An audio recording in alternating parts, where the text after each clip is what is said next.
The Select Committee to investigate the January 6th attack on the United States Capitol will be in order.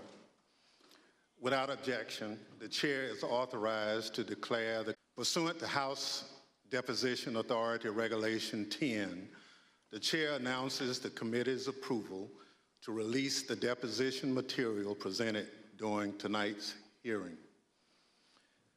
Thanks to everyone watching tonight for sharing part of your evening to learn the facts and causes of the events leading up to and including the violent attack on January 6, 2021.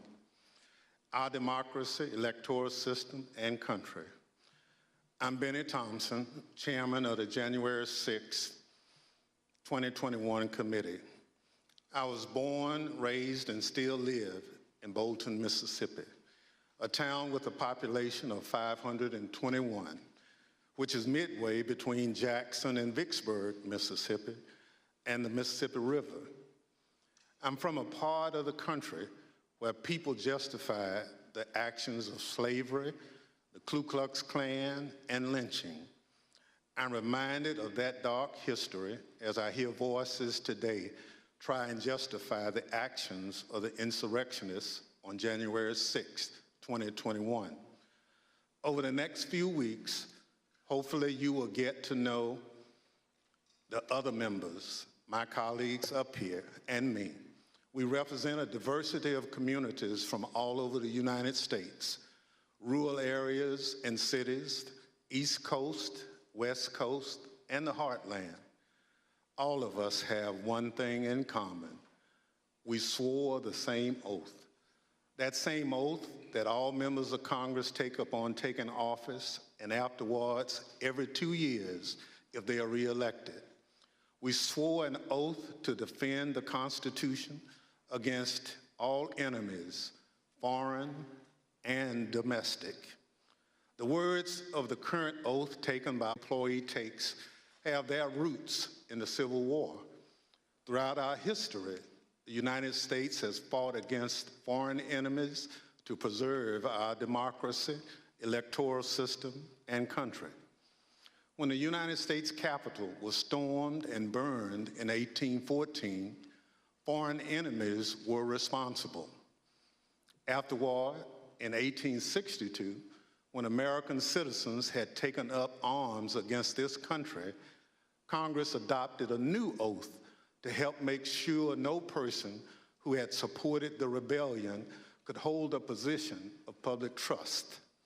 Therefore, congresspersons and United States federal government employees were required for the first time to swear an oath to defend the Constitution against all enemies, foreign and domestic. That oath was put to test on January 6, 2021. The police officers who held the line that day honored their oath. Many came out of that day bloodied and broken. They still bear those wounds, visible and invisible. They did their duty. They repelled the mob and ended the occupation of the Capitol.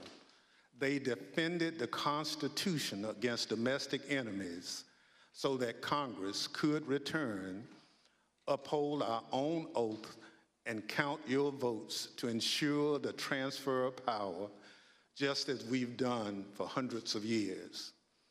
But unlike in 1814, it was domestic enemies of the Constitution who stormed the Capitol and occupied the Capitol, who sought to thwart the will of the people to stop the transfer of power. And so they did, so at the encouragement of the President of the United States. The President of the United States trying to stop the transfer of power, a precedent that had stood for 220 years, even as our democracy had faced its most difficult tests. Thinking back again to the Civil War in the summer of 1864, the President of the United States believed we would be doomed to his bid for re-election. He believed his opponent, General George McClellan would wave the white flag when it came to preserving the Union. But even with that grim fate hanging in the balance, President Lincoln was ready to accept the will of the voters, come what may. He made a quiet pledge. He wrote down the words, "This morning, as for some days past, it seems exceedingly probable that this administration will not be reelected. Then it will be my duty to so cooperate with the president-elect. It will be my duty." Lincoln sealed that memo and asked his cabinet secretaries to sign it sight unseen. He asked them to make the same commitment he did, to accept defeat if indeed defeat was the will of the people, to uphold the rule of law, to do the president who came before him did. Donald Trump lost the presidential election in 2020. The American people voted him out of office. It was not because of a rigged system. It was not because of voter fraud. Don't believe me? Hear what his former Attorney General had to say about it. I warn those who watching that this contains strong language. No, just what I've been through. I had 3 discussions with the president that I can recall. One was on November 23rd, one was on December 1st, and one was on December 14th. And I've been through sort of the give and take of those discussions. And in that context, I made it clear I did not agree with the idea of saying the election was stolen and putting out this stuff, which I told the president was bullshit. And, I didn't want to be a part of it, and that's one of the reasons that went into me deciding to leave when I did. I observed, I think it was on December 1st, that, how can you can't live in a world where the incumbent administration stays in power based on its view, unsupported by specific evidence, that there was fraud in the election. Bill Barr, on Election Day 2020, he was the Attorney General of the United States, the top law enforcement official in the country, telling the president exactly what he thought about claims of a stolen election. Donald Trump had his days in court to challenge the results. He was within his rights to seek those judgments. In the United States, law-abiding citizens have those tools for pursuing justice. He lost in the courts, just as he did at the ballot box. And in this country, that's the end of the line. But for Donald Trump, that was only the beginning of what became a sprawling, multi-step conspiracy aimed at overturning the presidential election, aimed at throwing out the votes of millions of Americans, your votes, your voice in our democracy, and replacing the will of the American people with his will to remain in power after his term ended. Donald Trump was at the center of this conspiracy, and ultimately, Donald Trump, the President of the United States, spurred a mob of domestic enemies of the Constitution to march down the Capitol and subvert American democracy. Any legal jargon you hear about seditious conspiracy, obstruction of an official proceeding, conspiracy to defraud the United States boils down to this.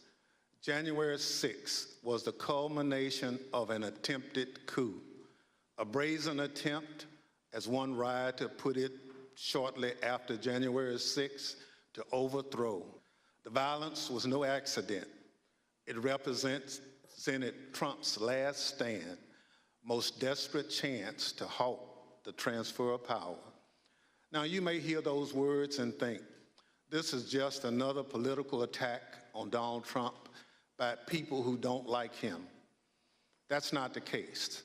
My colleagues and I all wanted an outside independent commission to investigate January 6th, similar to what we had after 9/11. But after first agreeing to the idea, Donald Trump's allies in Congress put a stop to it. Apparently, they don't want January 6th investigated at all.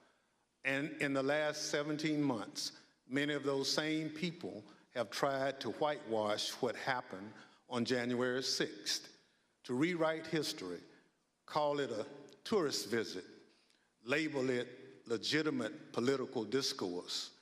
Donald Trump and his followers have adopted the words of the songwriter, "Do you believe me or your lying eyes?" We can't sweep what happened under the rug. The American people deserve answers. So I come before you this evening, not as a Democrat, but as an American who swore an oath to defend the Constitution. The Constitution doesn't protect just Democrats or just Republicans. It protects all of us, we the people. And this scheme was an attempt to undermine the will of the people.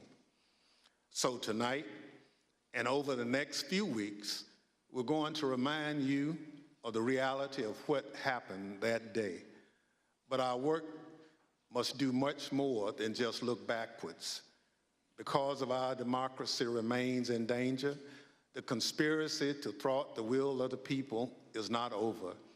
There are those in this audience who thirst for power but have no love or respect for what makes America great: devotion to the Constitution, allegiance to the rule of law, our shared journey to build a more perfect union. January 6th and the lies that led to insurrection have put 2.5 centuries of constitutional democracy at risk. The world is watching what we do here. America has long been expected to be a shining city on the hill, a beacon of hope and freedom, a model for others when we are at our best. How can we play that role when our house is in such disorder? We must confront the truth with candor, resolve, and determination. We need to show that we are worthy of the gifts that are the birthright of every American. That begins here, and it begins now, with a true accounting of what happened and what led to the attack on our Constitution and our democracy. In this moment, when the dangers of our Constitution and our democracy loom large, nothing could be more important. Working alongside the public servants on this dais has been one of the greatest honors of my time in Congress. It's been a particular privilege to count as a partner in this effort and to count as a friend the gentlewoman from Wyoming, Ms. Cheney. She's a patriot, a public servant of profound courage, of devotion to her oath and the Constitution. It's my pleasure to recognize Ms. Cheney for her opening statement. Thank you very much, Mr. Chairman, and let me echo those words about the importance of bipartisanship and what a tremendous honor it is to work on this committee. Mr. Chairman, at 6:01 p.m. on January 6th, after he spent hours watching a violent mob besiege, attack, and invade our Capitol, Donald Trump tweeted, but he did not condemn the attack. Instead, he justified it. "These are the things and events that happen," he said, "when a sacred landslide election victory is so unceremoniously and viciously stripped away from great patriots who've been badly and unfairly treated for so long." As you will see in the hearings to come, President Trump believed his supporters at the Capitol, and I quote, "We're doing what they should be doing." This is what he told his staff as they pleaded with him to call off the mob, to instruct his supporters to leave. Over a series of hearings in the coming weeks, you will hear testimony, live and on video, from more than half a dozen former White House staff in the Trump administration, all of whom were in the West Wing of the White House on January 6th. You will hear testimony that, quote, "The president did not really want to put anything out calling off the riot or asking his supporters to leave." You will hear that President Trump was yelling and, quote, really angry at advisors who told him he needed to be doing something more. And aware of the rioters' chance to hang Mike Pence, the president responded with this sentiment, quote, maybe our supporters have the right idea. Mike Pence, quote, deserves it. You will hear evidence that President Trump refused for hours to do what his staff, his family, and many of his other advisors begged him to do: immediately instruct his supporters to stand down and evacuate the Capitol. Tonight, you will see never-before-seen footage of the brutal attack on our Capitol, an attack that unfolded while a few blocks away, President Trump sat watching television in the dining room next to the Oval Office. You will hear audio from the brave police officers battling for their lives and ours, fighting to defend our democracy against a violent mob Donald Trump refused to call off. Tonight and in the weeks to come, you will see evidence of what motivated this violence, including directly from those who participated in this attack. You will see video of them explaining what caused them to do it. You will see their posts on social media. We will show you what they have said in federal court. On this point, there is no room for debate. Those who invaded our Capitol and battled law enforcement for hours were motivated by what President Trump had told them, that the election was stolen and that he was the rightful president. President Trump summoned the mob, assembled the mob, and lit the flame of this attack. You will also hear about plots to commit seditious conspiracy on January 6th, a crime defined in our laws as conspiring to overthrow, put down, or destroy by force the government of the United States, or to oppose by force the authority thereof. Multiple members of two groups, the Oath Keepers and the Proud Boys, have been charged with this crime for their involvement in the events leading up to and on January 6th. Some have pled guilty. The attack on our Capitol was not a spontaneous riot. Intelligence available before January 6th identified plans to, quote, invade the Capitol, occupy the Capitol, and take other steps to halt Congress's count of electoral votes that day. In our hearings to come, we will identify elements of those plans, and we will show specifically how a group of Proud Boys led a mob into the Capitol building on January 6th. Tonight, I am going to describe for you some of what our committee has learned and highlight initial findings you will see this month in our hearings. As you hear this, all Americans should keep in mind this fact. On the morning of January 6th, President Donald Trump's intention was to remain President of the United States, despite the lawful outcome of the 2020 election and in violation of his constitutional obligation to relinquish power. Over multiple months, Donald Trump oversaw and coordinated a sophisticated 7-part plan to overturn the presidential election and prevent the transfer of presidential power. In our hearings, you will see evidence of each element of this plan. In our second hearing, you will see that Donald Trump and his advisors knew that he had in fact lost the election. But despite this, President Trump engaged in a massive effort to spread false and fraudulent information to convince huge portions of the U.S. population that fraud had stolen the election from him. This was not true. Jason Miller was a senior Trump campaign spokesman. In this clip, Miller describes a call between the Trump campaign's internal data expert and President Trump a few days after the 2020 election.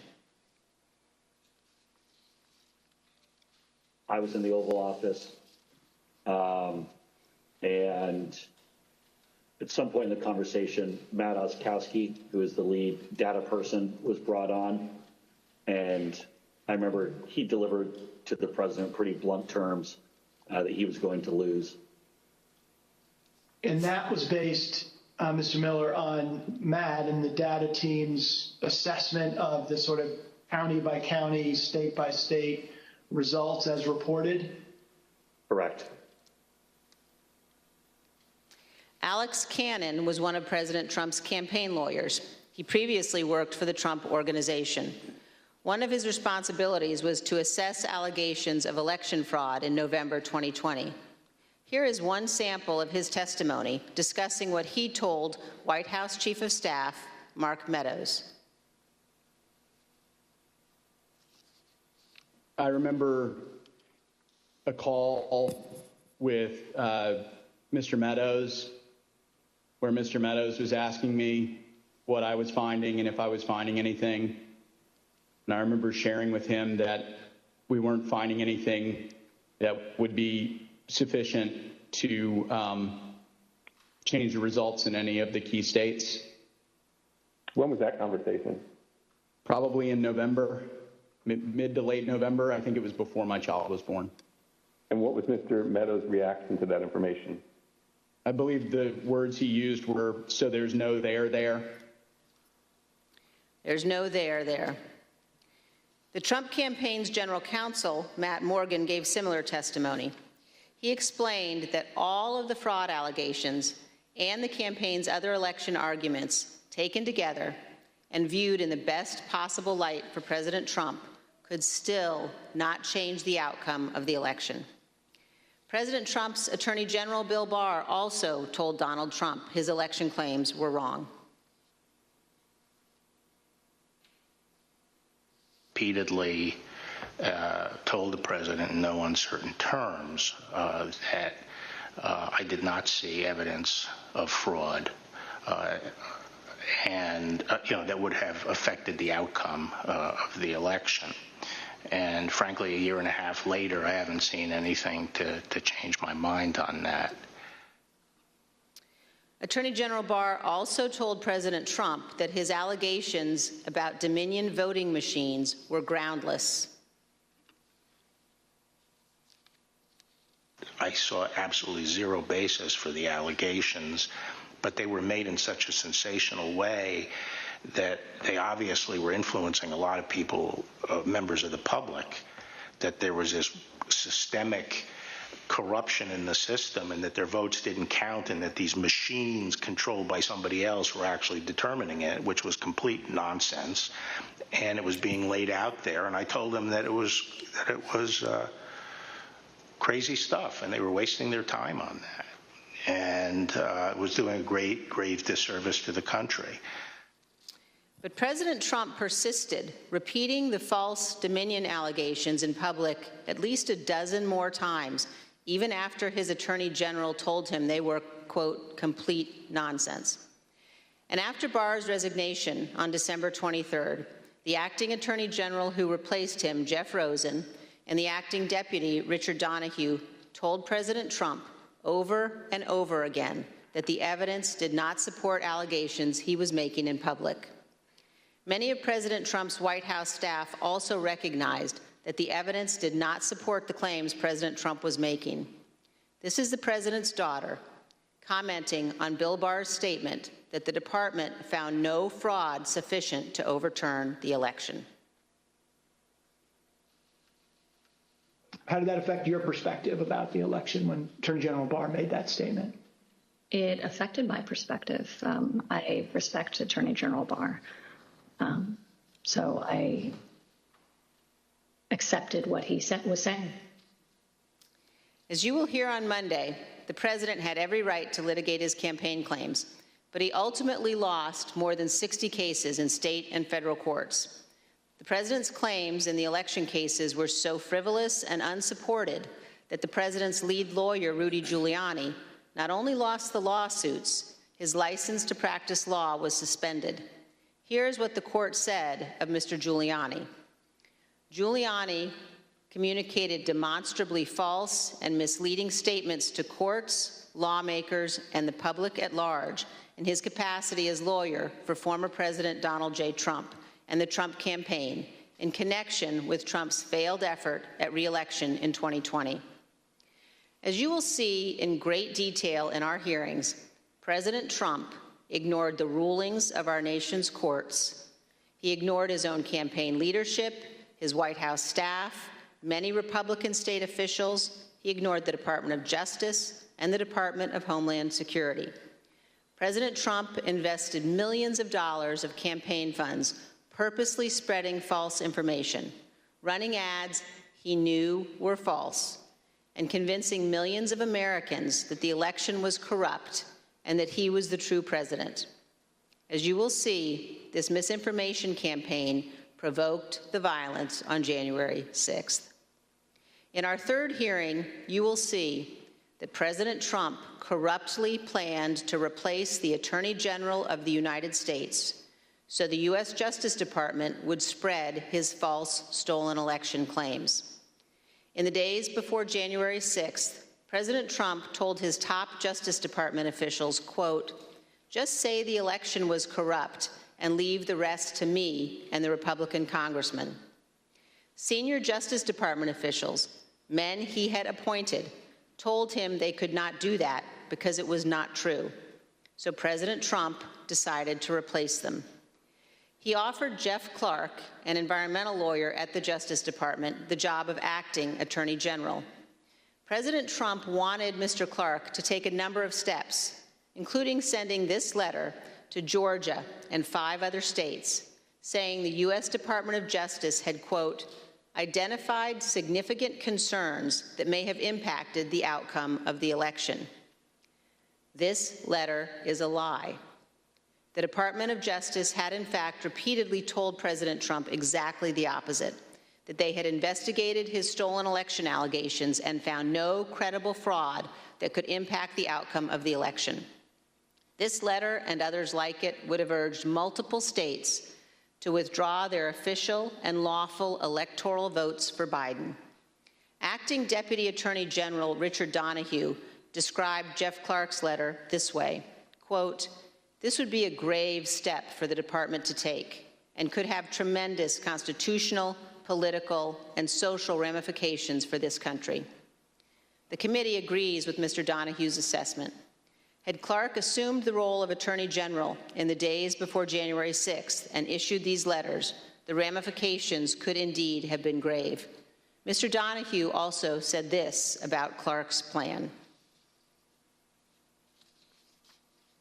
And I recall toward the end saying, what you're proposing is nothing less than the United States Justice Department meddling in the outcome of a presidential election. In our hearings, you will hear firsthand how the senior leadership of the Department of Justice threatened to resign, how the White House counsel threatened to resign, and how they confronted Donald Trump and Jeff Clark in the Oval Office. The men involved, including Acting Attorney General Jeff Rosen and Acting Deputy Attorney General Richard Donahue, were appointed by President Trump. These men honored their oaths of office, they did their duty, and you will hear from them in our hearings. By contrast, Jeff Clark has invoked his Fifth Amendment privilege against self-incrimination and refused to testify.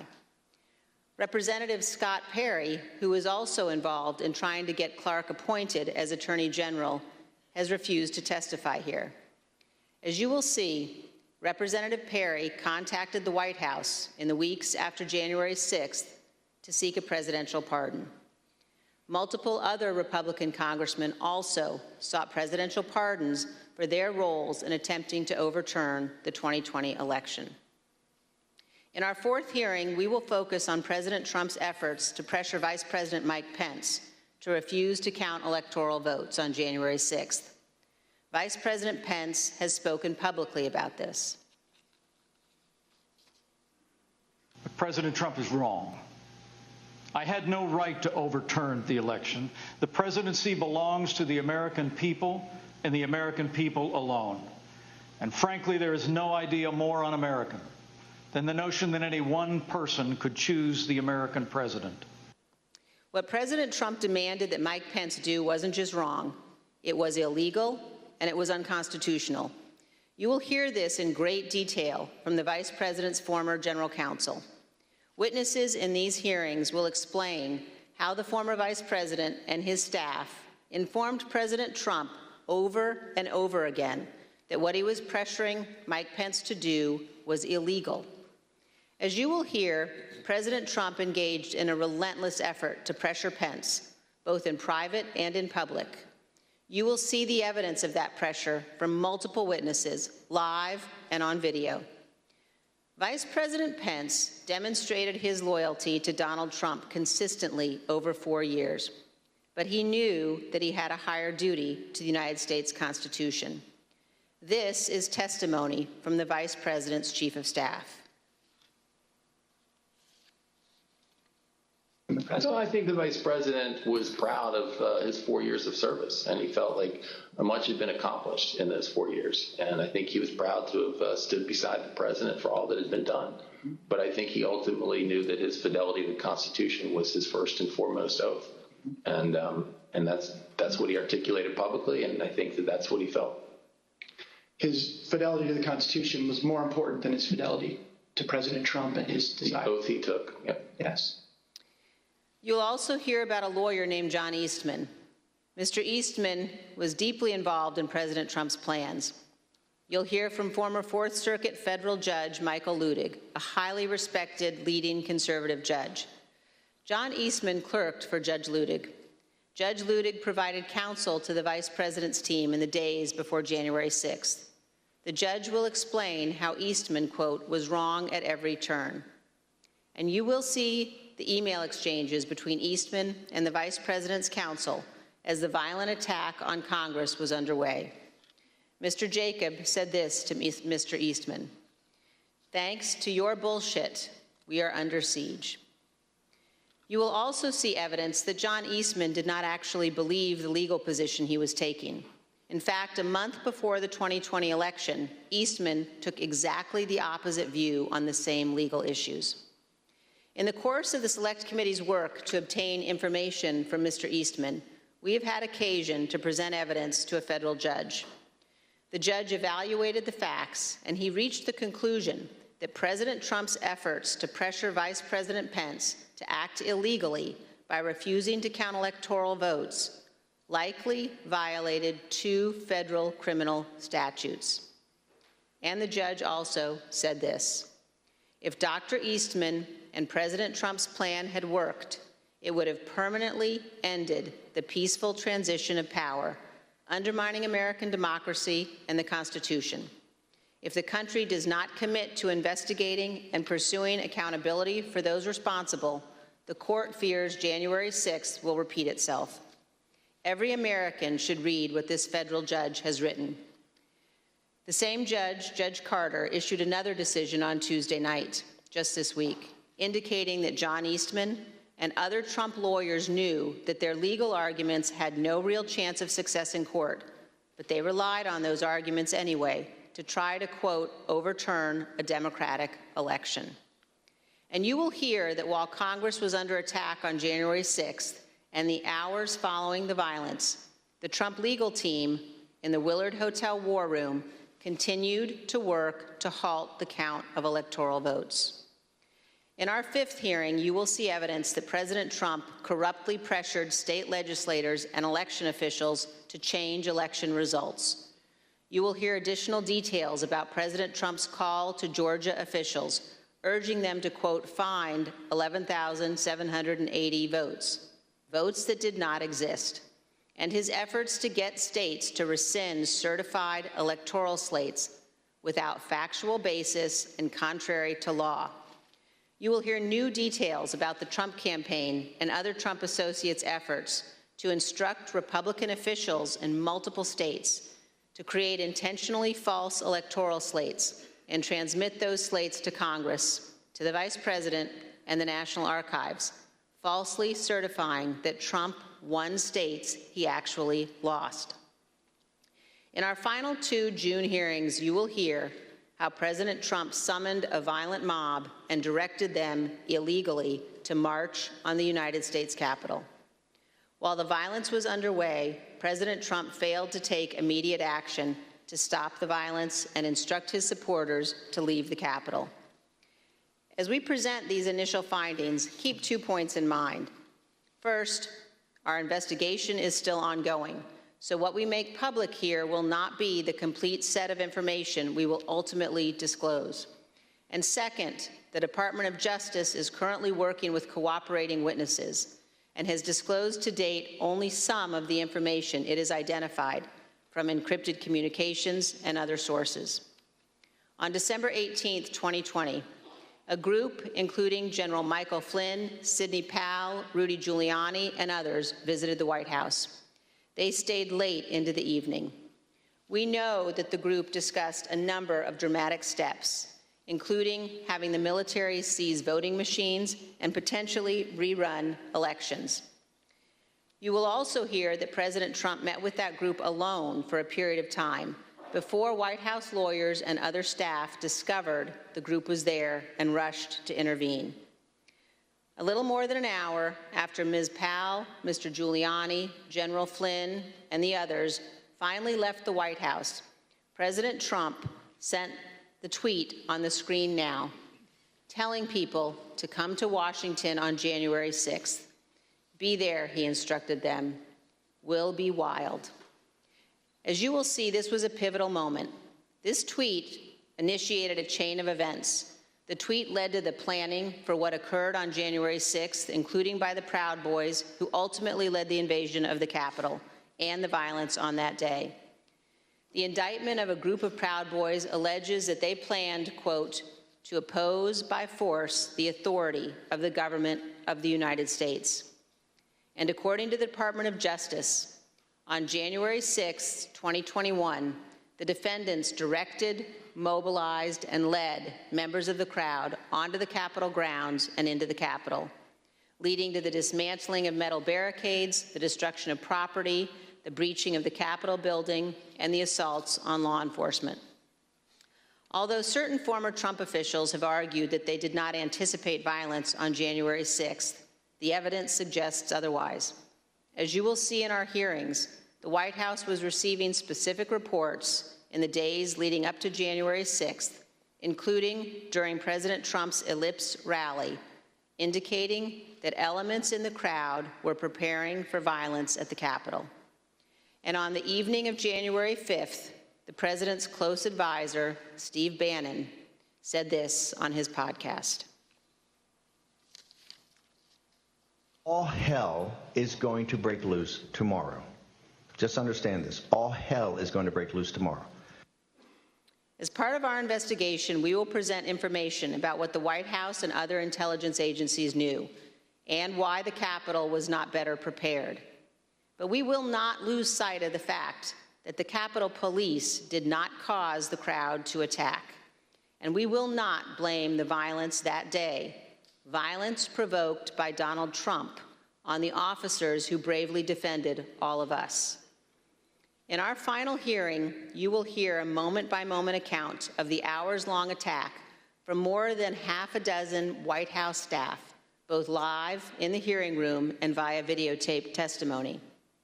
There's no doubt that President Trump was well aware of the violence as it developed. White House staff urged President Trump to intervene and call off the mob. Here is a document written while the attack was underway by a member of the White House staff advising what the president needed to say. Quote, anyone who entered the Capitol without proper authority should leave immediately. This is exactly what his supporters on Capitol Hill and nationwide were urging the president to do. He would not. You will hear that leaders on Capitol Hill begged the president for help, including Republican leader McCarthy, who was, quote, scared, and called multiple members to persuade the president himself. Not only did President Trump refuse to tell the mob to leave the Capitol, he placed no call to any element of the United States government to instruct that the Capitol be defended. He did not call his Secretary of Defense on January 6th. He did not talk to his Attorney General. He did not talk to the Department of Homeland Security. President Trump gave no order to deploy the National Guard that day, and he made no effort to work with the Department of Justice to coordinate and deploy law enforcement assets. But Vice President Pence did each of those things. For example, here is what General Milley, the chairman of the Joint Chiefs of Staff, testified to this committee. There were 2 or 3 calls with Vice President Pence. He was very animated, and he issued very explicit, very direct, unambiguous orders. There was no question about that. And I can get you the exact quotes, I guess, from some of our records somewhere, but he was very animated, very direct, very firm, and to Secretary Miller. Get the military down here, get the Guard down here, put down this situation, etc. By contrast, here is General Milley's description of his conversation with President Trump's Chief of Staff, Mark Meadows, on January 6th. He said, we have to kill the narrative that the Vice President is making all the decisions. We need to establish the narrative that that the president is still in charge and that things are steady or stable or what's that thing. I immediately interpret that as politics, politics, politics. Red flag for me personally, no action, but I remember it distinctly. And you will hear from witnesses how the day played out inside the White House, how multiple White House staff resigned in disgust, and how President Trump would not ask his supporters to leave the Capitol. It was only after multiple hours of violence that President Trump finally released a video instructing the riotous mob to leave. And as he did so, he said to them, quote, "We love you, and you're very special." You will also hear that in the immediate aftermath of January 6th, members of the president's family, White House staff, and others tried to step in to stabilize the situation, quote, to land the plane before the presidential transition on January 20th. You will hear about members of the Trump cabinet discussing the possibility of invoking the 25th Amendment and replacing the President of the United States. Multiple members of President Trump's own cabinet resigned immediately after January 6th. One member of the cabinet suggested that the remaining cabinet officers needed to take a more active role in running the White House and the administration. But most emblematic of those days is this exchange of texts between Sean Hannity and former President Trump's press secretary, Kayleigh McEnany. Sean Hannity wrote, in part, "Key now, no more crazy people, no more stolen election talk. Yes, impeachment and 25th Amendment are real. Many people will quit." Ms. McEnany responded in part, "Love that. That's the playbook."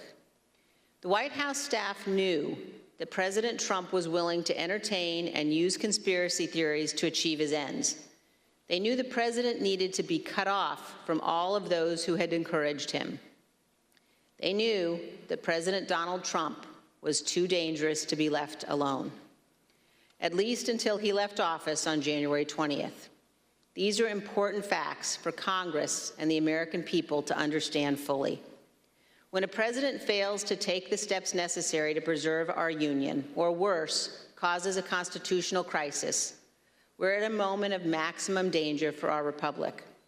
Some in the White House took responsible steps to try to prevent January 6th. Others egged the president on. Others, who could have acted, refused to do so. In this case, the White House counsel was so concerned about potentially lawless activity that he threatened to resign multiple times. That is exceedingly rare and exceedingly serious. It requires immediate attention, especially when the entire team threatens to resign. However, in the Trump White House, it was not exceedingly rare, and it was not treated seriously. This is a clip of Jared Kushner addressing multiple threats by White House counsel Pat Cipollone and his team of lawyers to resign in the weeks before January 6th. Jared, are you aware of instances where Pat Cipollone threatened to resign? I kind of, like I said, my interest at that time was on trying to get as many pardons done. And I know that, he was always, him and the team were always saying, oh, we're going to resign. We're not going to be here if this happens, if that happens. So I kind of took it up to just be whining, to be honest with you. Whining. There's a reason why people serving in our government take an oath to the Constitution. As our founding fathers recognized, democracy is fragile. People in positions of public trust are duty-bound to defend it, to step forward when action is required. In our country, we don't swear an oath to an individual or a political party. We take our oath to defend the United States Constitution, and that oath must mean something. Tonight, I say this to my Republican colleagues who are defending the indefensible.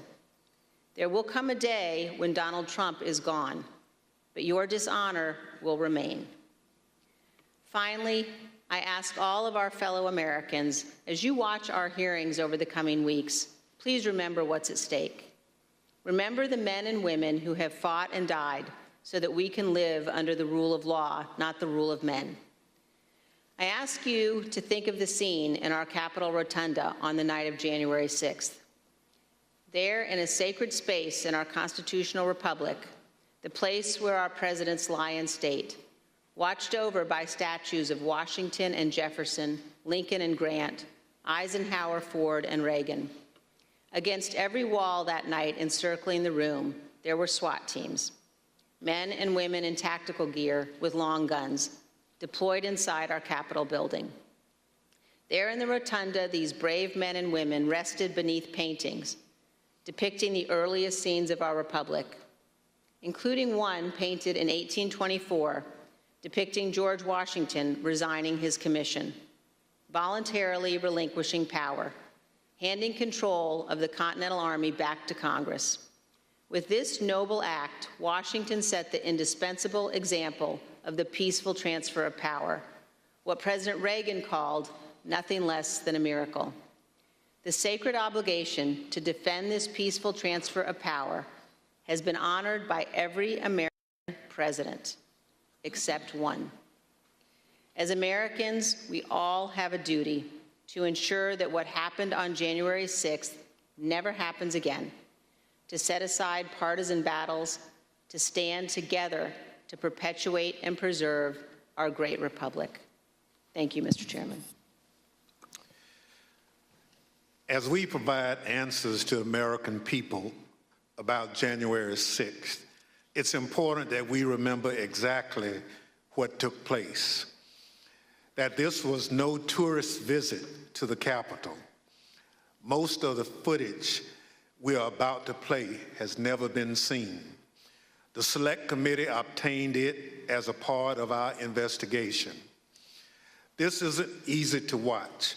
I want to warn everyone that this video includes violence and strong language.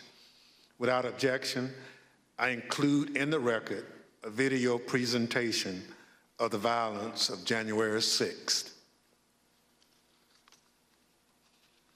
Proud of your boy! Proud of your boy! Proud of your boy!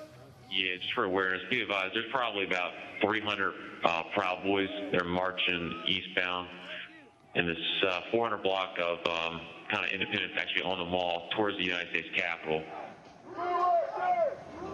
I am not allowed to say what's going to happen today because everyone's just going to have to watch for themselves. But it's going to happen. Something's going to happen. Whose streets? Our streets! Whose streets? Our streets! Whose streets? Our streets!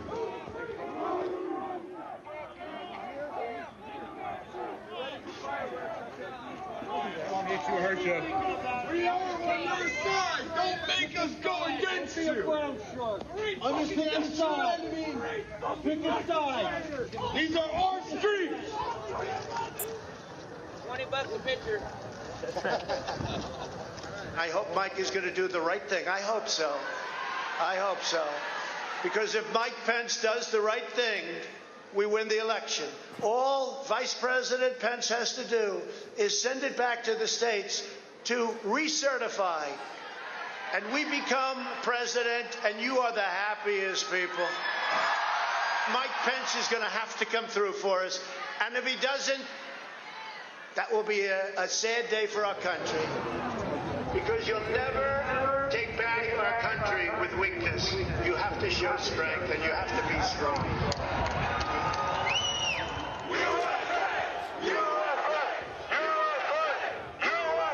Cruiser 50, it does look like we're going to have an ad hoc march stepping off here. There's a crowd surge heading east. We love Trump! We love Trump! We love Trump! We love Trump! We love Trump! We love Trump! We love Trump!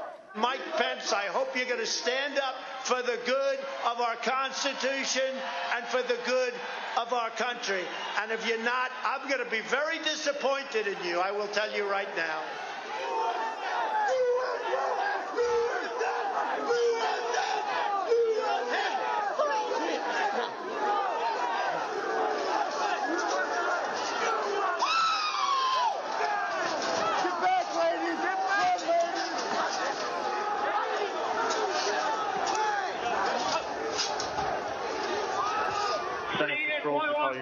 We just had protests. East Circle, breach the line. We need backup.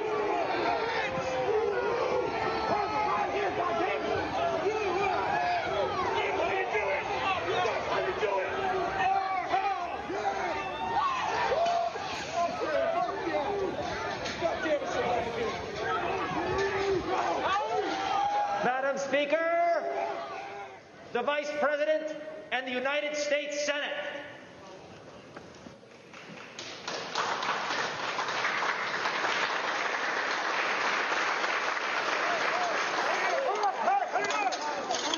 We're going to give riot warnings as soon as the outlet is here. We're going to give riot warnings. We're going to try and get compliance, but this is now effectively a riot. 49 hours declaring it a riot. Cruiser 5 to 50, be advised, Capitol Police 1 advised they're trying to breach and get into the Capitol. 50, I copy.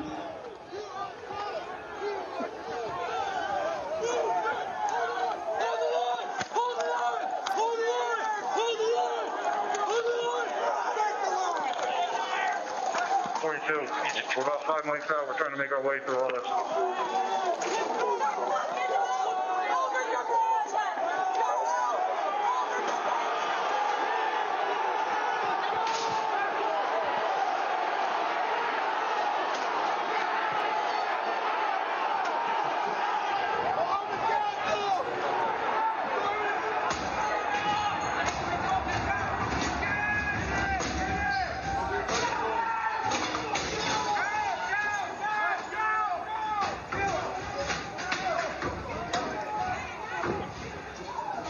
We have a breach of the Capitol!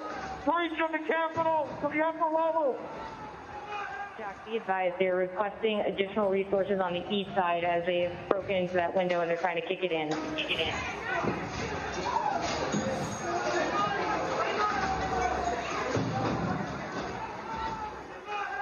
Without objection, the chair declares the House in recess pursuant to Clause 12B of Rule 1.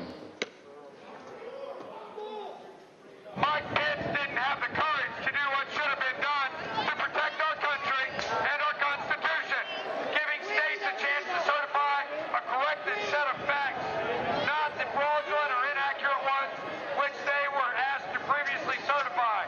The U.S. demands the truth. Bring out Pence. Bring out Pence. Bring out Pence.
We're gonna get too many fucking people. Look at this fucking vantage point, man. We're fucked.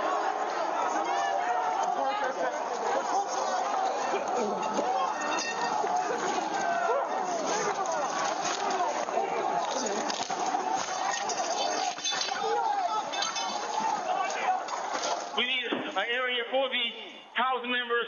They're all walking over now through the tunnels.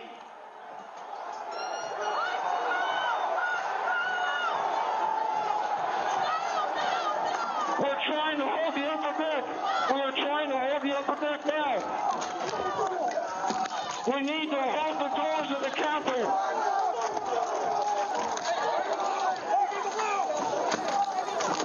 I need court support.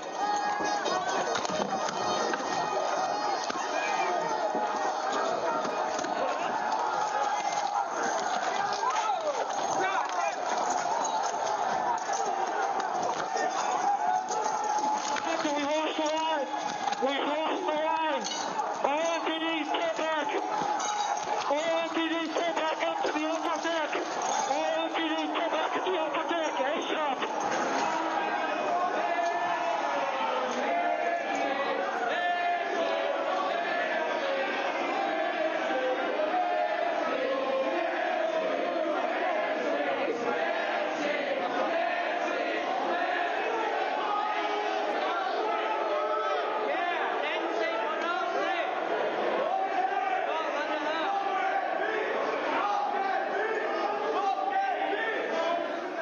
Cruiser 50, be advised that Capitol Police is going to start moving their resources inside. They're going to start the M4 officers first.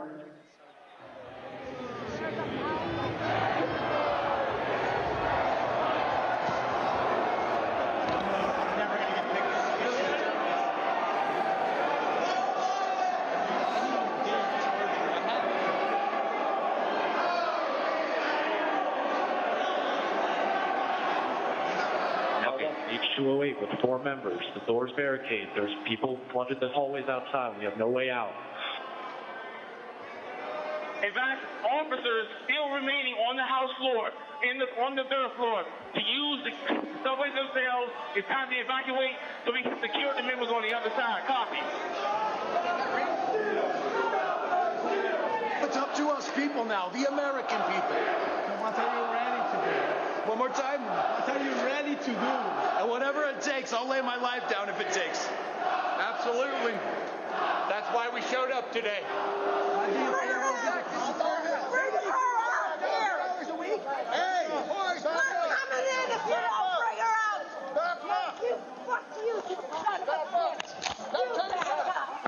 You back up. I have myself on back. Get him up. Get him up. Get him up! He loves you! Get him up! Hold up! Get him up!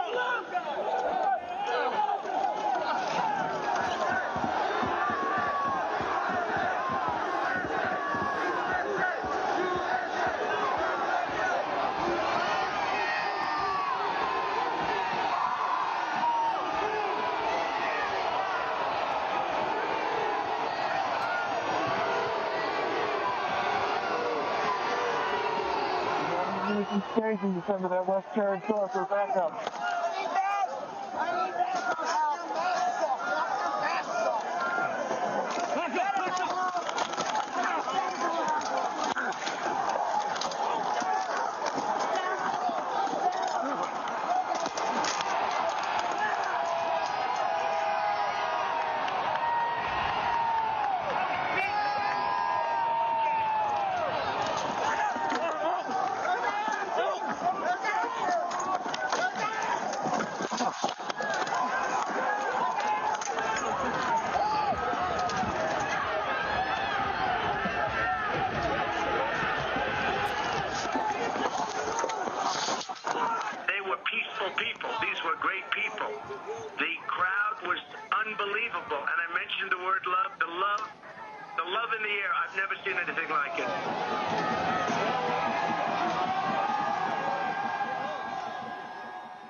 Pursuant to the order of the committee of tonight, the chair declares the committee in recess for a period of approximately 10 minutes.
committee will be in order.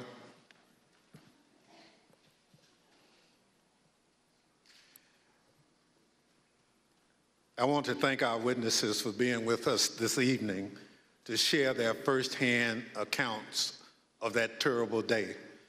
I know that some of the witnesses from our first hearing are in the room with us, along with some of the family members, friends, and widows of the officers who lost their lives as a result of the attack.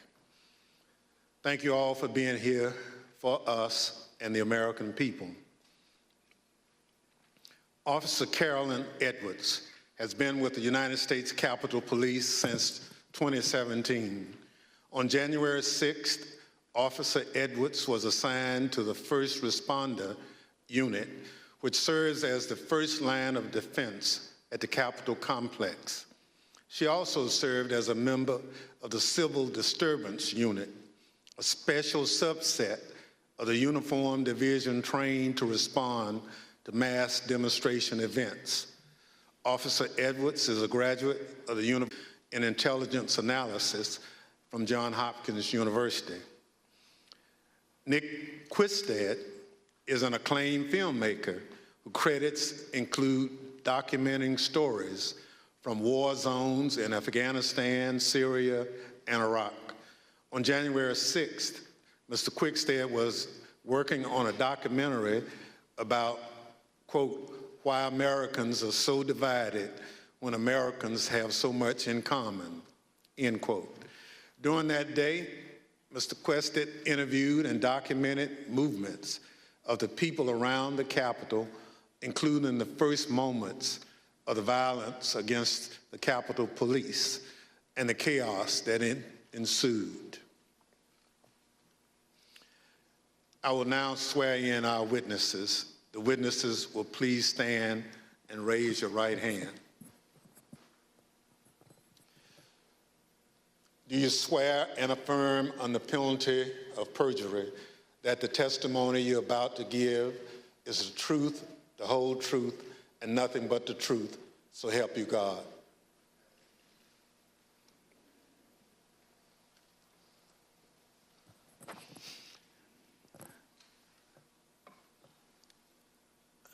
Let the record reflect the witnesses answered in the affirmative. Without objection, the witness's statement will be included in the record. Pursuant to Section 5C8 of House Resolution 503, I recognize myself for questioning. As you saw just a few minutes ago, the Proud Boys instigated the first breach of the Capitol just before 1:00 p.m., where rioters pushed over barricades near the Peace Circle at the foot of the Capitol. Our two witnesses tonight were both there at the time of that first breach. Officer Edwards was standing with other officers behind a line of bike racks that marked the perimeter of the Capitol grounds. She bravely tried to prevent an angry crowd from advancing on the Capitol. Unfortunately, she was overrun and knocked unconscious as the crowd advanced on the Capitol.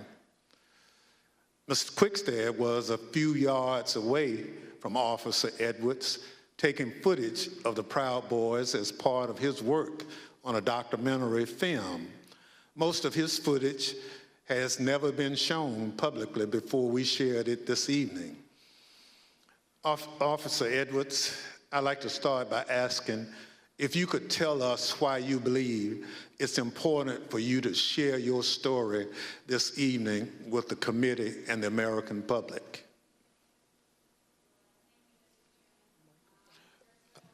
Please, your microphone. Well, thank you, Mr. Chairman. I really appreciate it, and thank you to the committee for having me here to testify. I was called a lot of things on January 6, 2021, and the days thereafter. I was called Nancy Pelosi's dog, called incompetent, called a hero, and a villain. I was called a traitor to my country, my oath, and my Constitution. In actuality, I was none of those things. I was an American, standing face to face with other Americans, asking myself how many times, many times, how we had gotten here. I had been called names before, but never had my patriotism or duty been called into question. I, who got up every day, no matter how early the hour or how late I got in the night before, to put on my uniform and to protect America's symbol of democracy. I, who spent countless hours in the baking sun and freezing snow to make sure that America's elected officials were able to do their job. I, whose literal blood, sweat, and tears were shed that day defending the building that I spent countless holidays and weekends working in. I am the proud granddaughter of a Marine that fought in the Battle of the Chosin Reservoir in the Korean War. I think of my papa often in these days, how he was so young and thrown into a battle he never saw coming and answered the call at a great personal cost. How he lived the rest of his days with bullets and shrapnel in his legs, but never once complained about his sacrifice. I would like to think that he would be proud of me, proud of his granddaughter that stood her ground that day and continued fighting, even though she was wounded, like he did many years ago. I am my grandfather's granddaughter, proud to put on a uniform and serve my country. They dared to question my honor. They dared to question my loyalty. And they dared to question my duty. I'm a proud American, and I will gladly sacrifice everything to make sure that the America my grandfather defended is here for many years to come. Thank you. Officer Edwards, your story and your service is important, and I thank you for being here tonight. Ms. Quickstead, I also like to ask you to introduce yourself. Can you tell us how you found yourself in Washington, D.C. on January 6, 2021? Good evening, Chair and Madam Vice Chair. Thank you for the introduction. As stated in the winter of 2020, I was working on a documentary. As part of that documentary, I filmed several rallies in Washington, D.C. on December the 11th and December the 12th. And I learned there would be a rally on the Mall on January 6th. So my 3 colleagues and I came down to document the rally.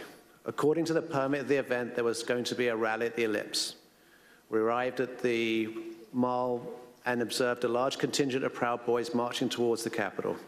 We filmed them, and almost immediately I was separated from my colleagues. I documented the crowd turn from protesters to rioters to insurrectionists. I was surprised at the size of the group, the anger and the profanity.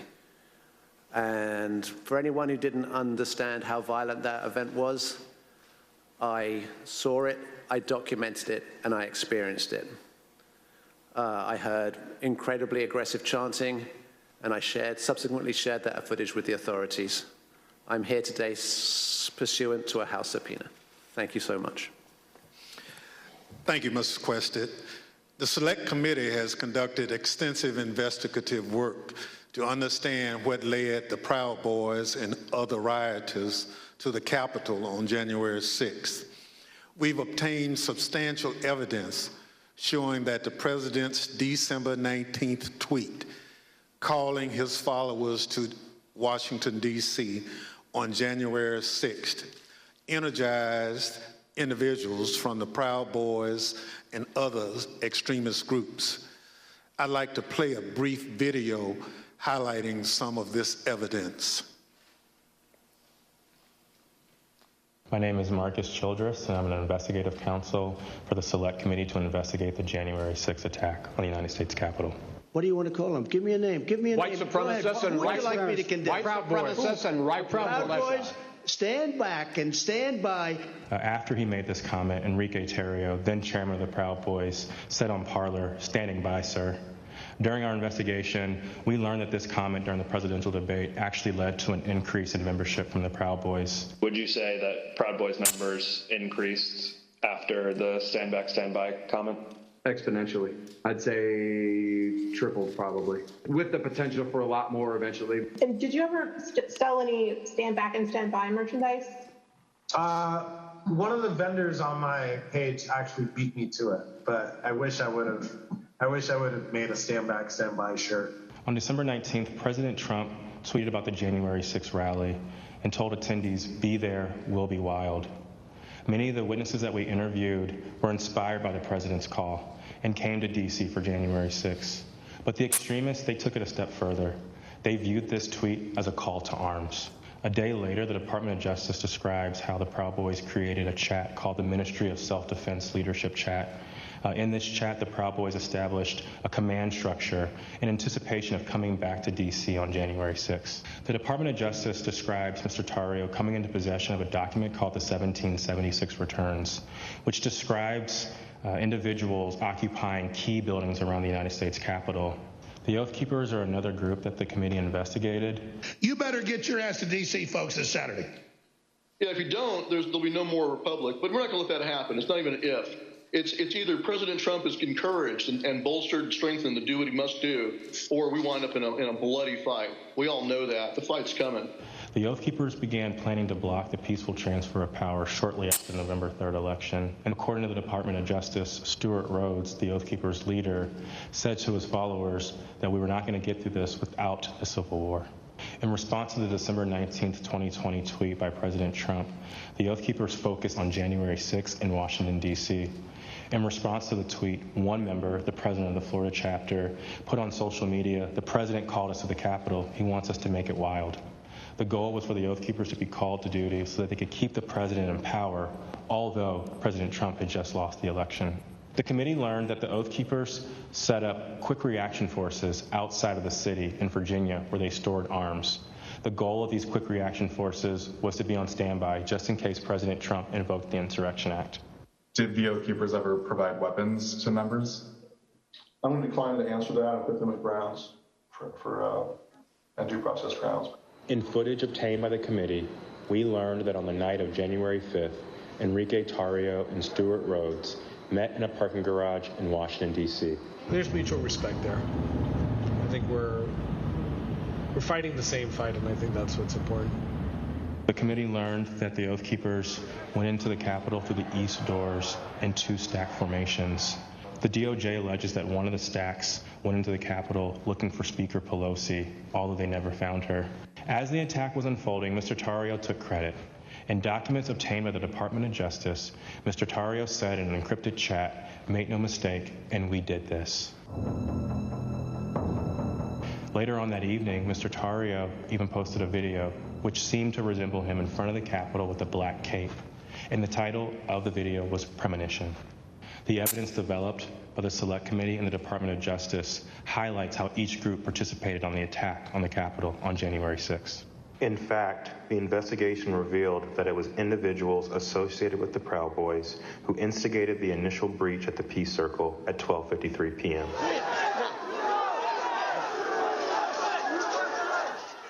Within 10 minutes, rioters had already filled the Lower West Plaza. By 2 o'clock, rioters had reached the doors on the West and the East plazas. And by 2:13, rioters had actually broken through the Senate wing door and gotten into the Capitol building. A series of breaches followed. At 2:25 p.m., rioters breached the east side doors to the Rotunda.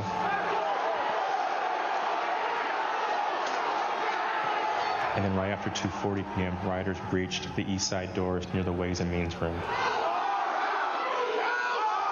Once the rioters infiltrated the Capitol, they moved through the crypt, the Rotunda, the hallways leading to the House chambers, and even inside the Senate chambers.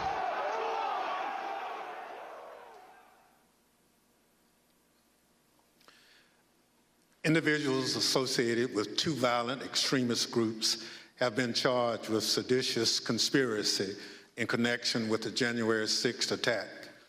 One is the Oath Keepers. They are a group of armed anti-government extremists. The other group is the Proud Boys. They promote white supremacist beliefs and have engaged in violence with people they view as their political enemies. Members of both groups have already pled guilty to crimes associated with the January 6th attack. Mr. Quested, as part of the documentary you've been filming, you gained access to the Proud Boys and their leader, Enrique Tarrio. Your crew filmed them in Washington, D.C. on the evening of January 5th and then on January 6th. On January 5th, the night before the attack, you were with the head of the Proud Boys, Mr. Tarrio, in Washington, D.C. on the evening of January 5th and then on January 6th. On January 5th, the night before the attack, you were with the head of the Proud Boys, Mr. Tarrio, in Washington, some D.C. magazines, What happened? some extra capacity magazines, and he took responsibility for the burning of the Black Lives Matter flag that was stolen from the church on December the 12th. We were attempting to get an interview with Mr. Tarrio. We had no idea of any of the events that were going to subsequently happen. On December the 12th. We drove him to pick up his bags from the property department of the police, which is just south of the mall. We picked up his bags and went to get some other bags from the Phoenix Hotel, where we encountered Mr. Stuart Rhodes from the Oath Keepers. By the time I'd gone to park the car, my colleague was saying, who'd got into the car with Mr. Tarrio, that they had moved to a location around the corner, the parking garage of the Hall of Legends, I believe. And so we quickly drove over there. We drove down into the parking garage and filmed the scene of Mr. Tarrio and Mr. Rhodes and certain other individuals in that garage. We then continued to follow Mr. Tarrio. There was some discussion about where he was going to go. He ended up going towards a hotel in Baltimore, and we conducted an interview with him in the hotel room. And then we returned to DC for that night. And what was interesting that night, actually, was that was the first indication that DC was much more busy than it had been any other time we'd been here, because we couldn't get into the hotels we wanted to, and we ended up at a hotel that, you know, was not as satisfactory as we would have hoped. Thank you. So what you're saying is you filmed the meeting between Mr. Tarrio and Oath Keepers leader Stuart Rhodes, right? Indeed. You couldn't hear what was said, but according to the Justice Department indictment of Mr. Tarrio, a participant referenced the Capitol. Now, on the morning of January 6th, you learned the Proud Boys would gather near the rally scheduled to take place near the White House. What time did you meet up with the Proud Boys, and what was happening when they met? We met up with the Proud Boys somewhere around 10:30 a.m. and they were starting to walk down the mall easterly direction towards the Capitol. There was a large contingent, more than I had expected, and I was confused to a certain extent why we were walking away from the president's speech, because that's what I felt we were there to cover. So at 10:30 a.m., that's early in the day. That's even before President Trump had started speaking. Am I correct? Yes, sir. So how many Proud Boys would you estimate were marching together to the Capitol? A couple of hundred. Potentially, yeah, I'd say a couple of hundred Proud Boys were marching towards the Capitol at that point. At the time, was the area heavily guarded? No, that was, I remember we walked we walked down the mall, we walked to the right of the reflecting pool, and then north along the road that leads to the Peace Circle. And as we were walking past the Peace Circle, I framed the Proud Boys to the right of my shot with the Capitol behind, and we see one sole police officer at the barriers, which subsequently breached. We then walk up and past a tactical unit preparing, and you see that in the film where the man questions their duty and their honor, and you see maybe a dozen Capitol Police putting on their riot gear. So how would you describe the atmosphere at that time? The atmosphere it seemed to be much darker. I make efforts to create a familiarity between myself and my subjects to make them feel comfortable.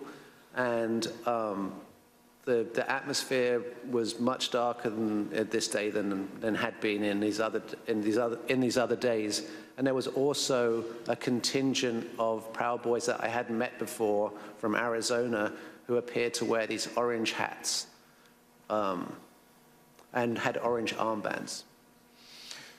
So when the Proud Boys went back down the hill to the Peace Circle, did a larger crowd start together? Well, no. First of all, we went round to the back and down the steps, and we took some photographs on the east side of the Capitol, and then we went for lunch. We went for tacos.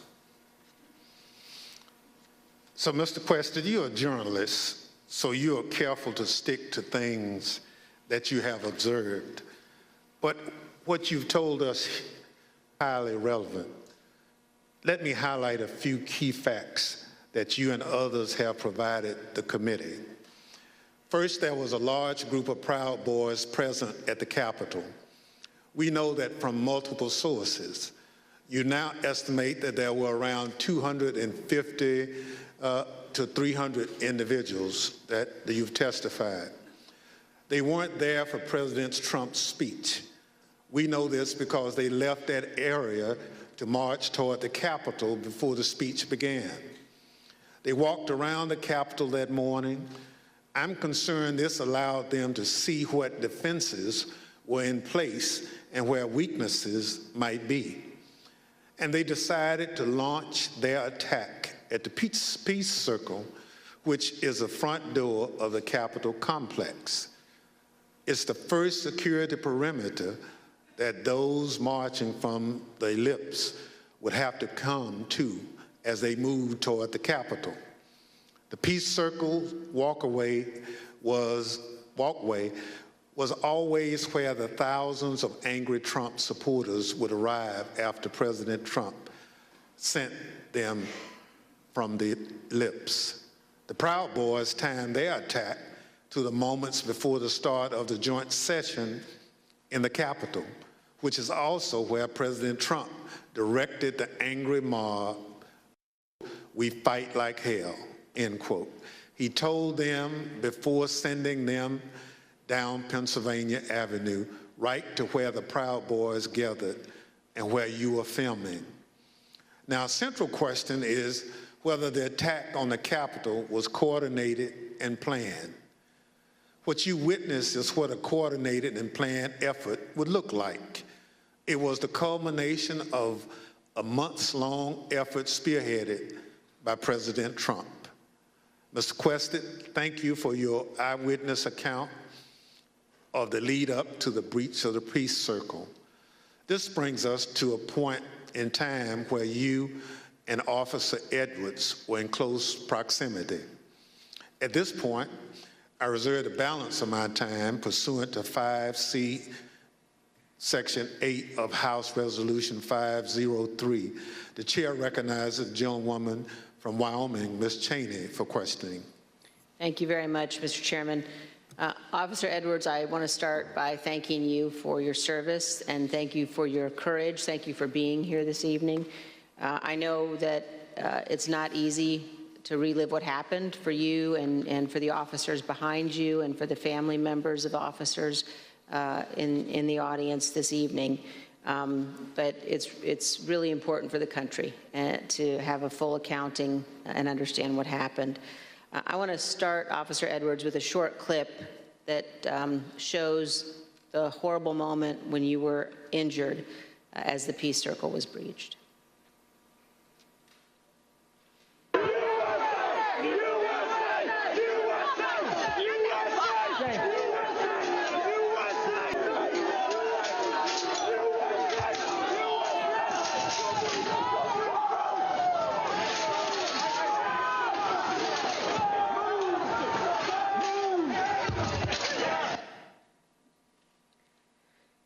Officer Edwards, can you describe the crowd that had assembled at the Peace Circle as you and your fellow officers stood behind and guarded the bike racks at the Peace Circle? Yes, so there were about, I want to say about 5 of us on that line. And there was our bike rack, and then at the bottom of the Pennsylvania Avenue walkway, or right by Peace Circle, there was another bike rack. And so the crowd had kind of gathered there. It was the crowd led by Joseph Biggs, and they were mostly in civilian clothes. There were some who had military fatigues on. We could see people with bulletproof vests on, things like that. They didn't seem, extremely cohesive, but they had gathered there in their outfits, but they had gathered there together, and Joseph Biggs started, he had a megaphone, and he started talking about, first it was things kind of relating to Congress, and then the tables started turning once the, what is now the Arizona group is what you said, the crowd with orange hats, they came up chanting F-U-C-K, Antifa, and they joined that group. And once they joined that group, Joseph Biggs' rhetoric turned to the Capitol Police. He started asking us questions like, you didn't miss a paycheck during the pandemic. Mentioning stuff about our pay scale was mentioned. And, started turning the tables on us. And I've worked, I can, conservatively say probably hundreds of civil disturbance events. I know when I'm being turned into a villain, and that's when I turned to my sergeant and I stated the understatement of the century. I said, Sarge, I think we're gonna need a few more people down here. I think they started conferring, they went a little silent. They started conferring among each other. I saw the person now identified as Ryan Samsel. He put his arm around Joseph Biggs, and they were talking, and then they started approaching the first barricade. They ripped the first barricade down, and they approached our bike racks. At that time, we started holding on, grabbing the bike racks. There weren't many of us, so I grabbed the middle between 2 different bike racks. And, I wasn't under any pretense that I could hold it for very long, but I just wanted to, make sure that we could get more people down and get our CDU units time to answer the call. So we started grappling over the bike racks. I felt the bike rack come on top of my head, and I was pushed backwards, and my foot caught the stair behind me, and my chin hit the handrail, and then at that point I had blacked out, but the back of my head clipped the concrete stairs behind me. And you were knocked unconscious, is that right, Officer Edwards? Yes, ma'am. But then when you regained consciousness, even with the injuries, you returned to duty, is that right? Yes, ma'am. At that time, adrenaline kicked in. I ran towards the West Front, and I tried to hold the line at the Senate steps at the Lower West Terrace. More people kept coming at us. It just seemed like, more and more people started, coming onto the West Front. They started overpowering us. And that was right about when MPD's officers showed up. Their bike officers pushed the crowd back and allowed our CDU units, as well as theirs, to form that line that you see, that very thin line between us and the protesters or the rioters, at that time. I fell behind that line, and for a while, I started decontaminating people who had gotten sprayed and treating people medically who needed it. And then you were injured again there on the West Terrace. Is that right, Officer Edwards? Yes, ma'am. So after a while, I got back on the line. It was on the house side of the Lower West Terrace. And I was holding that line for a while. There weren't many of us over there. And Officer Sicknick was behind me for most of the time, for about 30 to 45 minutes that I was down there. We were just, as the best we could, we were just, grappling over bike racks and trying to hold them as quick as possible. All of a sudden, I see movement to the left of me, and I turned, and it was Officer Sicknick with his head in his hands. And he was ghostly pale, which I figured at that point that he had been sprayed, and I was concerned. My, cop alarm bells went off, because if you get sprayed with pepper spray, you're going to turn red. He turned just about as pale as this sheet of paper. And so I looked back to see what had hit him, what had happened, and that's when I got sprayed in the eyes as well. I was taken to be decontaminated by another officer, but we didn't get the chance because we were then tear gassed. And we are going to play just a brief clip of that moment that you've just described, Officer Edwards.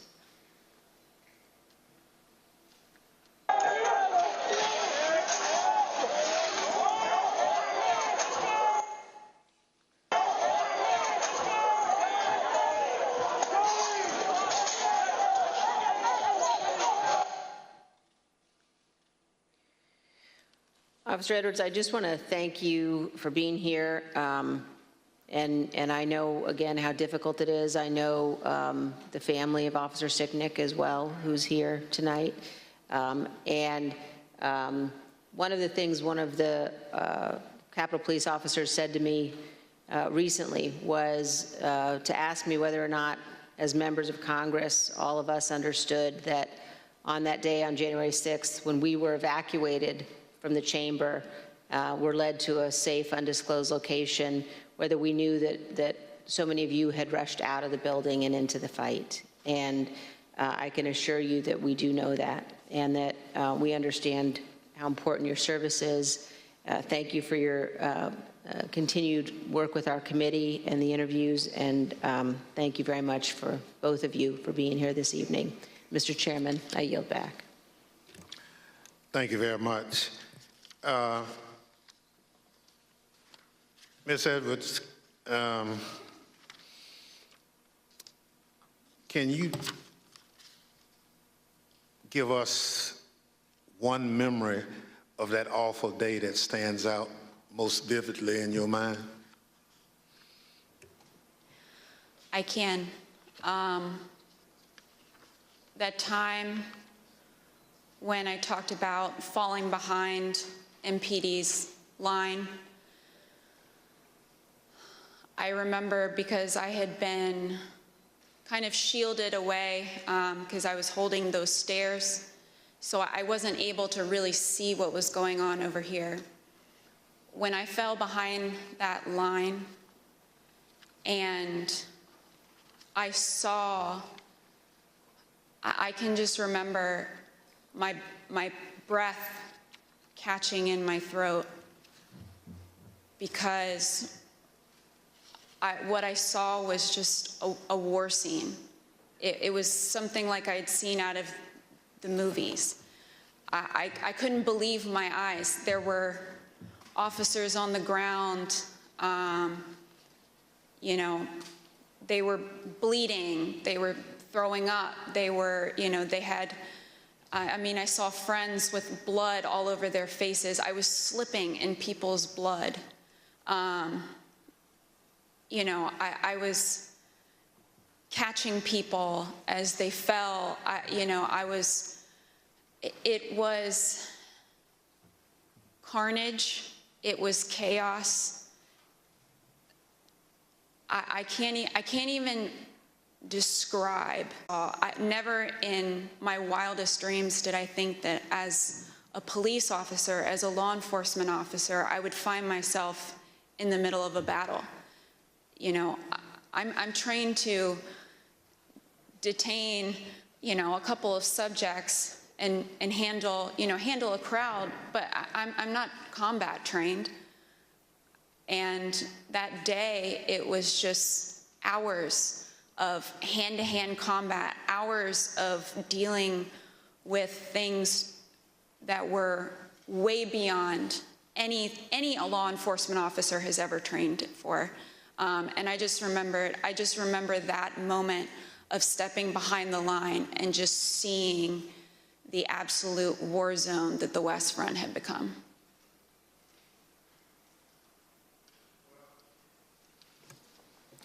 Let me thank you for your service and obviously your bravery that you have told the world about tonight. It's unfortunate that you had to defend the Capitol from fellow Americans. None of us would ever think that that would have to happen, but it did. So let me thank our witnesses for joining us tonight and sharing their experiences with America.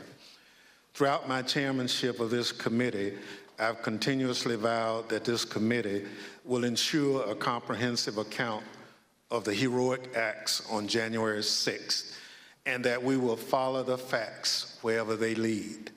Your testimony is an essential part of that record and helps us do our job. Mr. Quested, thank you for sharing your footage and your account of the day's events with us.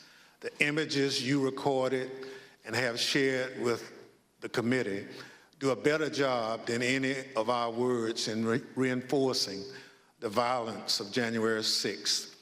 We hope that the power of your footage help encourage all Americans to consider how citizens with so much in common could viciously brawl at the seat of their democratic government. Officer Edwards, thank you for your brave service, as I indicated, on January 6th, and all you did to protect us, and most importantly, our democracy. If you and your fellow officers hadn't held the line against those violent insurrectionists, we can only imagine the disaster that would have ensued. Your heroism in the face of danger is admirable, and your will to continue to protect and serve despite your serious injuries should be an inspiration to all of us. We wish you a continued recovery and look forward to seeing you back in uniform sometime soon. The members of the Select Committee may have additional questions for tonight's witnesses, and we ask that you respond expeditiously in writing to those questions.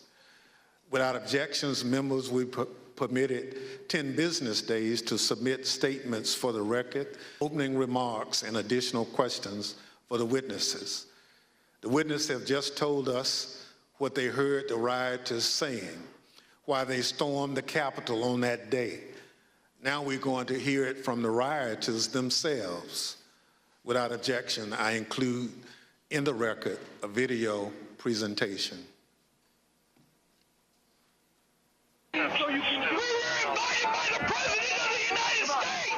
What really made me want to come was the fact that, you know, I had supported Trump all that time. I did believe, you know, that the election was being stolen, and Trump asked us to come. He personally asked for us to come to D.C. that day. And I thought, for everything he's done for us, if this is the only thing he's going to ask of me, I'll do it. We're going to walk down to the Capitol. Did you recall President Trump mentioning going to the Capitol during his speech? Oh, yeah. So that's one of my disappointments. He said he was going to go with us, that he was going to be there. I know why I was there, and that's because he called me there, and he laid out what is happening in our government. He laid it out. But I remember Donald Trump telling people to be there, right? I mean, to support. So you mentioned that the president asked you. Do you remember a specific message? Basically, yeah, he asked for us to come to D.C., that big things are going to happen. What got me interested, he said, I have something very important to say on January 6th or something like that, is what got me interested to be there. You know, Trump has only asked me for two things. He asked me for my vote, and he asked me to come on January 6th. When the committee reconvenes next week, we're going to examine the lies that convinced those men and others to storm the Capitol, to try to stop the transfer of power. We're going to take a close look at the first part of Trump's attack on the rule of law, when he hit the fuse that ultimately resulted in the violence of January 6th. Without objection, and with that, the committee stands adjourned.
we're putting the evidence out there.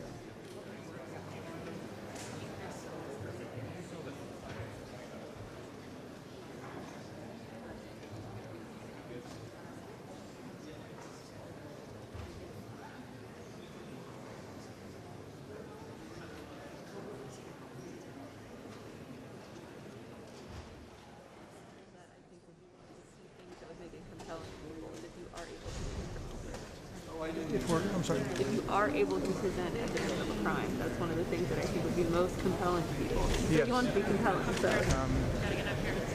No, we just want to tell the truth. We're just trying to get the facts out. So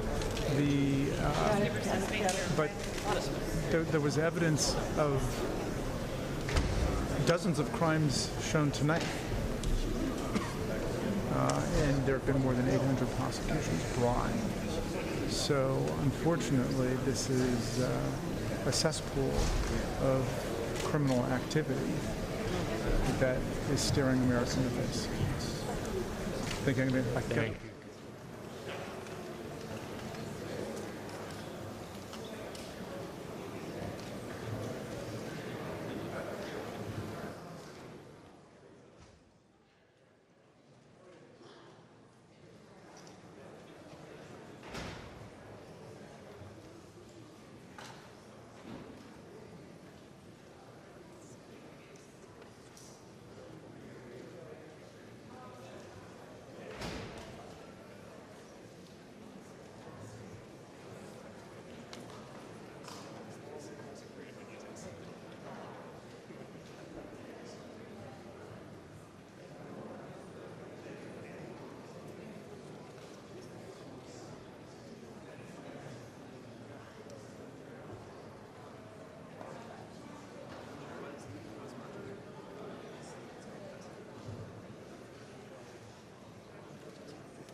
man. Thanks again.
Questions or?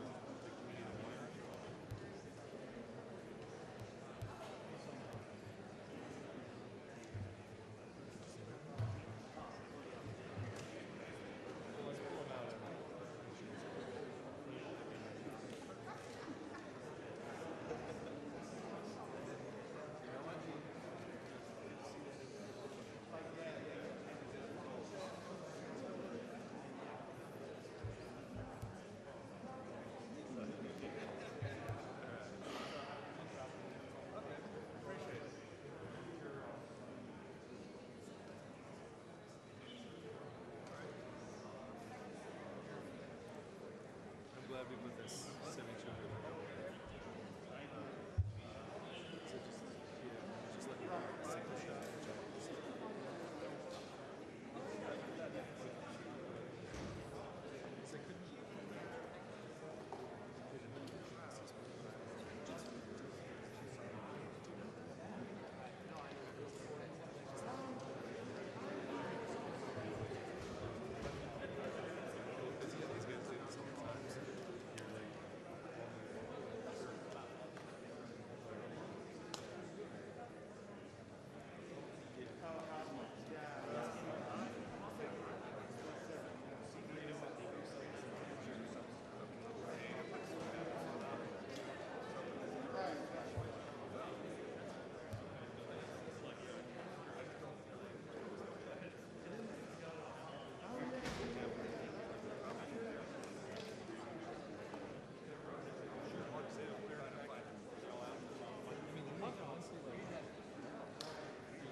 get them out of here.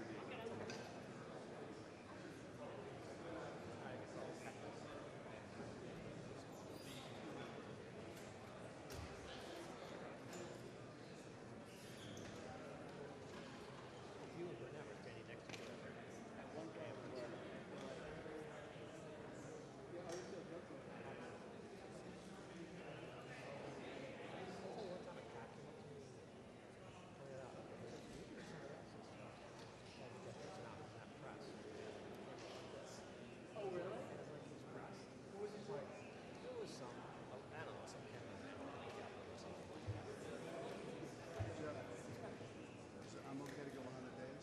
Yeah. 200 to 600 months here? They're good. I'm okay to go 100 days? Yeah, go ahead. No, leave that here. Leave it here. They'll find it. Let's put it up here at Powder.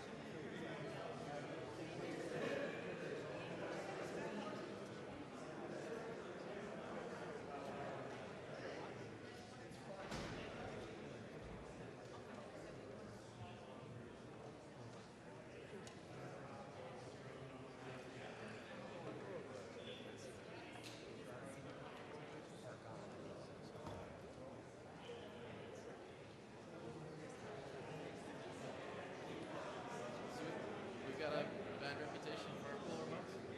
Oh, do we? No, yesterday in the office you said it was 50-50. That's pulling leg. But I think it worked okay tonight. I haven't heard any complaints. No one's texting me, so we haven't gotten any. I'm sure they're coming. It's always open season on John. We still got several hours left in the night. Exactly. Especially while it's happening. So,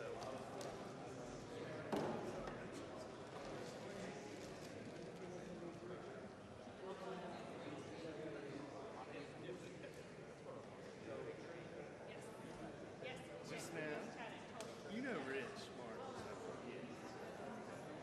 Yeah, he was chiming in.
appreciate it. Thank you. All right. Okay. All right. Okay.